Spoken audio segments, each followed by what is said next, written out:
and say, I love you, you are beautiful, you know, and the crystalline structure of the water is actually into a beautiful prism and very precise angles of beauty and elegance, you know.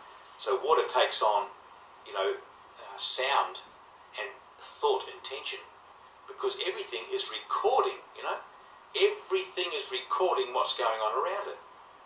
And they've done it with, you know, like for example, a plant. Someone came in with a machete and hacked a plant after death, kind of thing. And the guy had an ECG, you know, electrocardiograph on the plant, and it actually recorded before it happened. It knew what was happening, and it went into a state of shock. And when that plant, you know, half hacked to death, was taken into a room, and you know, one of the people who came in and participated in the experiment, the one who actually hacked it to death, when that guy came in the room, the ECG started going crazy. The plant knew who it was when he walked into the room. I mean, 10 other people walked into the room and it just was normal. So every part of consciousness knows exactly what's going on. It's always recording what's going on around it all the time. And that's why your body is recording every incident in your life, you know, and you're transmitting frequencies and other people are recording you as well. So no wonder, you know, all minds are communicating, and the body being, you know, basically mostly water, is recording, you know, very powerfully a structure of sound and frequencies that structure your DNA resonance and all the body signature. You know, and if you're going to change it, you're going to have to be changing it from the inside, where the true voice comes through and causes the restructuring of your universal template into a symphony of life, so that your body will come into full communication and eminence of a radiant signature of life. And so when you walk through the world, emanating and radiating life and speaking life, everything around you will start to record you, and it will transfigure, it'll transform. You know, it's amazing, like energy. You know, you've seen the experiment with the chicken and the duck embryo. Like, say for example, you've got the chicken embryo, and they put it in a special chamber with special angles and copper tubes and laser lights and stuff, and they fire a beam of coherent light laser through, say, the duck embryo onto the chicken embryo, and they pick up the imprint of the duck embryo signature, and it transfers onto the chicken embryo. And when the egg hatches and turns out, it's like a hybrid between a duck and a chicken, because it picked up the signature, right? It's just a transference of energy through light. And you know, that's how things are changing in this world all the time. The words we speak, the things we see, you know, what we bring into ourselves from the environment and store it down into our biological computer, and we project it out again as a reality. So over years of corruption, we've been subscribing to the corruption. We've been bringing the corruption in as a download file into our computer, and we project it back out again. We say, oh, that's right, I saw that yesterday, I see it again today. So it's like the corruption is programming you, you become corrupt, you project the corruption, and you behold the corruption, and you think it's true. You know, so we can actually say to ourselves, well, you know, I don't want to keep on doing that.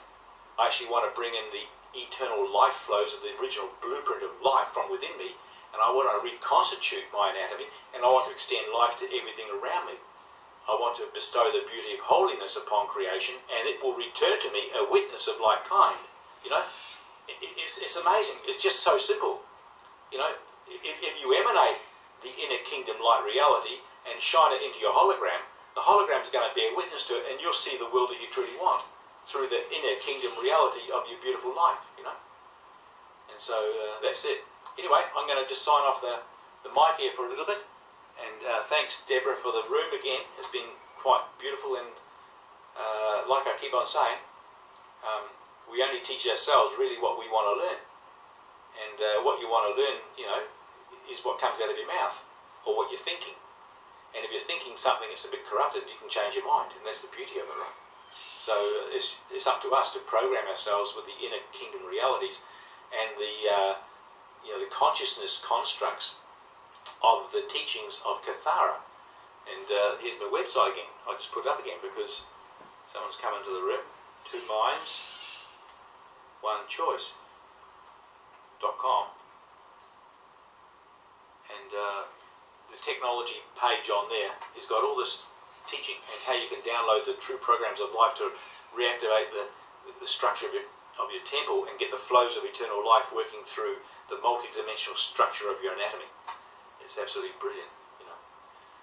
So yeah, I went down to the market, one of the markets here yesterday, Sunday, and it's what they call the Warburton market. It's only about half-hour drive from here, and it's, you know, just they've got about 20 stalls. You know, just it's a little town. You know, maybe there's 10,000 people in the town, and it's a little stall and a little hall. You know, everyone's got these little stalls, little tables, with little knickknacks and bits and pieces. You know, so I went down there and I took some of my books, and I got talking to a guy there on the next table, and he's selling second-hand books. And I got talking to him, and he said, "Oh, that's a very interesting book, you know." And I was telling him a bit about it, and he said, "Oh, I'm very interested in the spiritual stuff." He said, "Most of my books in my bookstore, new and second-hand, they sort of 80% of them are sort of like about spirituality and healthy living, and you know, all that sort of stuff that is really sort of good for you, you know." And he said, "I'd be very interested to have a look at some of those." So I ended up, you know, giving him 6 copies there just so he can see if he can sell them. And he said, "Well, come back, we'll have a book signing next time you come up to the market. We'll organise so people can, you know, buy a few books and you can do a book signing in my shop." So that'd be interesting. Yeah, and I took some waratahs. I don't know whether you know what a waratah is. It's a beautiful flower that we have here. It's beautiful, it grows like a tree, or, you know, like a big bush. And it's got a very long stem and nice long leaves on it, green leaves, and it's got a big red flowery head. You know, it's about, I suppose the flower would be about, you know, 5 to 6 inches across in the diameter of the head, and it's like a red hot, beautiful, you know, just a lovely flower. You know, when you look at it, it's so vibrant. And I sold a whole bucket load of those as well, so it was quite good. Had a good day. Yeah. Yeah.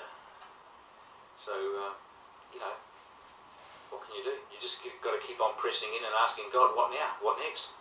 You know, I'm on a plateau. I want more. I want more quicker. I want increase upon increase. You know, I want greater, more. You know, and the more you ask, the more you get. And if you're asking the right questions from the right source, you're going to get more.